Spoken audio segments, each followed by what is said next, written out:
Well, if the world wasn't awake to the risk of pandemics before COVID, it certainly is aware of the risks now.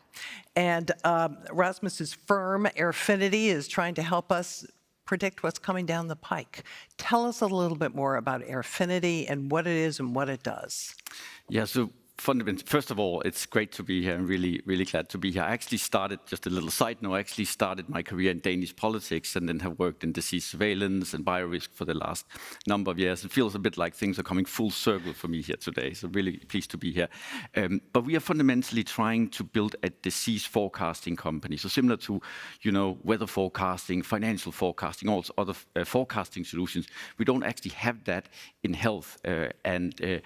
And we believe that much better forecasting will also lead to better preventions. So to better protect the world, we need to be able to forecast what's coming next. And we're a London-based company and work globally. And we played, I think, a really important role in COVID, and our data and our forecasting solutions became really critical for many decision makers around the world.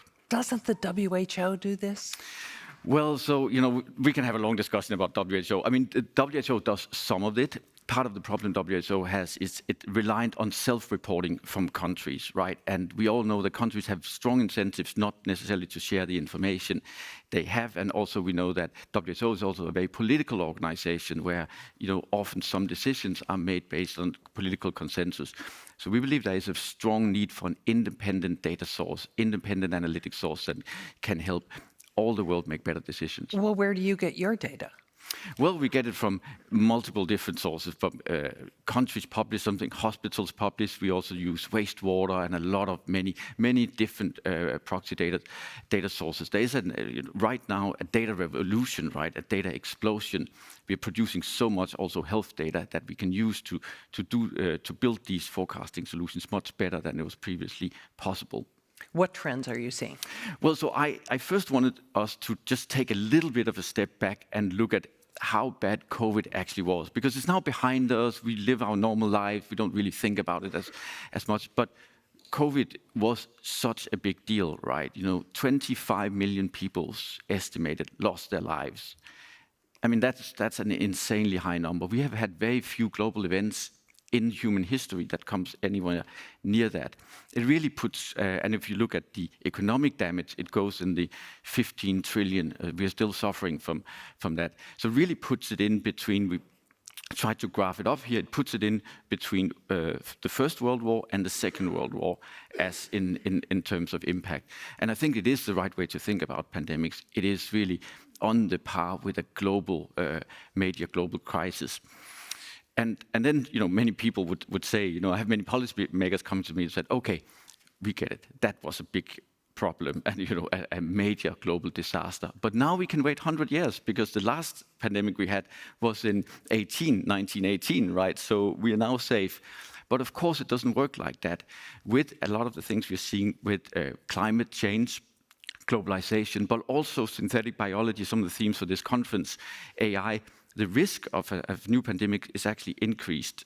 So you're looking at data. You mentioned this possibility of synthetic pathogens, which could be created by AI and gene editing. Yeah. Would you be able to pick that up?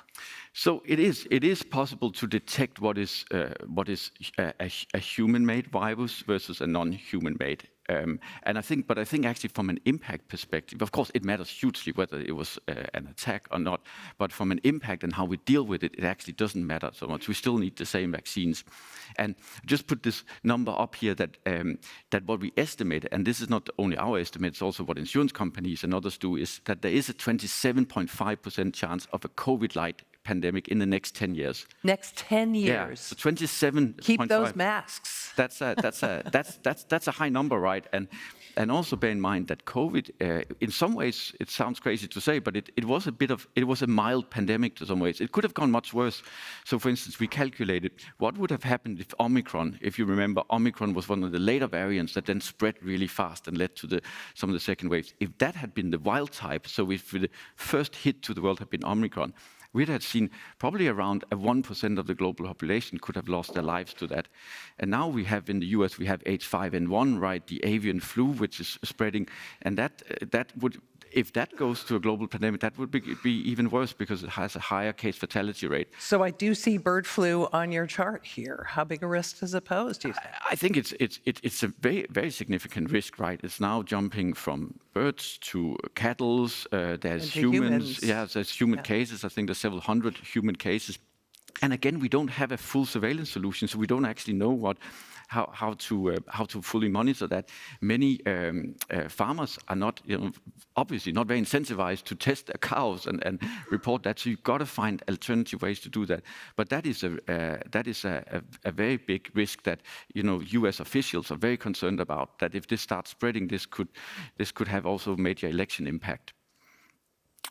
But I think one of the silver linings of all of this really is that we saw an acceleration of vaccine technology, of diagnostics, antivirals, a whole host of things. So we actually have the tools, we're beginning as a world to have the tools to deal with a potential new pandemic. And that can reduce the risk massively. So one of the things that we also looked at is like, what would have happened if we within 100 days would have had well-working vaccines, and that would have reduced the impact very significantly.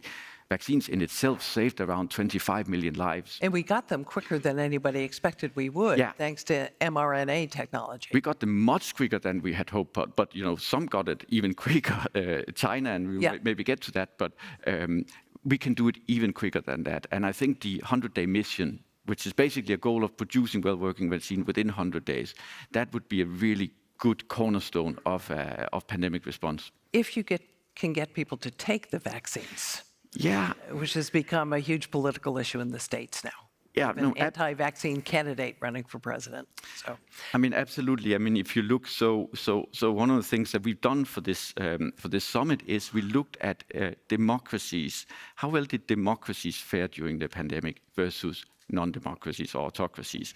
And the really good news is, and I'm really happy to announce that democracies overall fared much better. So democracies, even if you take into account that democracies are wealthier, have better healthcare systems, healthier population, etc., even if you take all of these into account, democracy in itself seems to lead to better overall outcomes. And why? Yeah, we speculate. I think. I mean, I'm glad, but why? I think there are multiple reasons. I think one major reason is that democracies were the ones that developed the best vaccines. That is definitely one. So the Pfizer and BioNTech vaccine, the Moderna, they came out of Western ecosystems, long-term investments in R&D, in a thriving bio industry. I think that's one thing. I think another thing is trust in government, right? As you say, you gotta trust your government if you're going to take a almost mandated vaccine. And this, when you look at this graph, you can say that a lot of we measured by excess death, a lot of the lower ones are democracies, but there's also outliers. For instance, the US. The US had a really bad pandemic. And that was not because they didn't have the vaccines.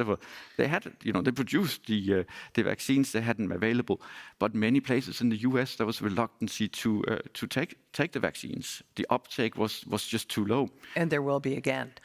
China had these big lockdowns that went on for a long time, and yet they didn't do very well. No, so China had actually kind of fairly few excess deaths, and that's also why excess deaths is not the only way to look at this. But they had a lot of other ramifications for the long-term lockdowns, and I think fundamentally lockdowns are at odds with democratic societies, right? It's really a failure of pandemic preparedness to have lockdowns. So what we need to get to is a place where we have pandemic preparedness, so we don't need a lockdown when the next pandemic hits. And preparedness gets us to supply chain issues, which were huge during COVID. Have we rectified that? Well, the short answer is no. And I think it's maybe, again, would make sense just to take a quick step back, because China came out of the gates producing vaccines like no one would have thought was possible, because China didn't really have a biotech industry or a pharma industry. I mean, can you name any Chinese pharma company? But they had the genome. Yeah, they had, and then they have an ability. They had the full supply chain, right? But so one of the problems the West had was that we had some vaccine production, but it takes like around 300 ingredients to produce one vaccine. A lot of that came from China. China didn't think like that. They thought through the whole supply chain, and that enabled them to really go and produce vaccines very, very quickly. So the first year of COVID, China had all the vaccines, the West had very, very few. And one of the problems that created was that it enabled China to go to Africa, to go to South America, and provide vaccines. And although they weren't the perfect vaccines, it was better than having nothing. Great diplomacy. It was a really great. Russia tried the same. It was less successful because they couldn't actually produce the vaccine, right? But that, and when you speak to many African leaders and South American leaders, they feel very let down by the West. There's no doubt about that. That they couldn't get. Because we were holding the vaccine for our own as opposed to dispersing it over the world. We weren't distributing any vaccines outside the West for the first year, right? And that has cost many lives in those countries, and I think a level of mistrust that one should not underestimate. And we don't want to get to that place again, right? Which is why we need higher level of scale up of production. But I also think that part of what this also shows is that there really isn't an integrated Western biorisk strategy, right? Each country still does some of their own things. Now we have the EU setting up a health security agency, many countries trying to figure out where to institutionally anchor that. US has a lot of investment in that, but it's not really integrated with a wider NATO strategy. So I think that on the back of the pandemic, the Western democracies should really sit down and try to develop a comprehensive plan. Have you thought about what kind of umbrella that would come under? What sort of organization would run so I thought a lot about that. And my conclusion is, I think it sits in defense. I think it sits the best place in defense because what you need to do, you have to look at it as your country is attacked. The speed and execution needed to really deal with any pandemic or outbreak is, I think, best suited for military. And I also think they are less prone to budget cuts. I think if you sit in the health space, it's become, we've seen that it goes more up and down and other priorities take over. So I think we need a protected environment for that, similar to what we have in other defense areas. Rasmus Bech of Airfinity, thanks so much for joining us. Very important topic.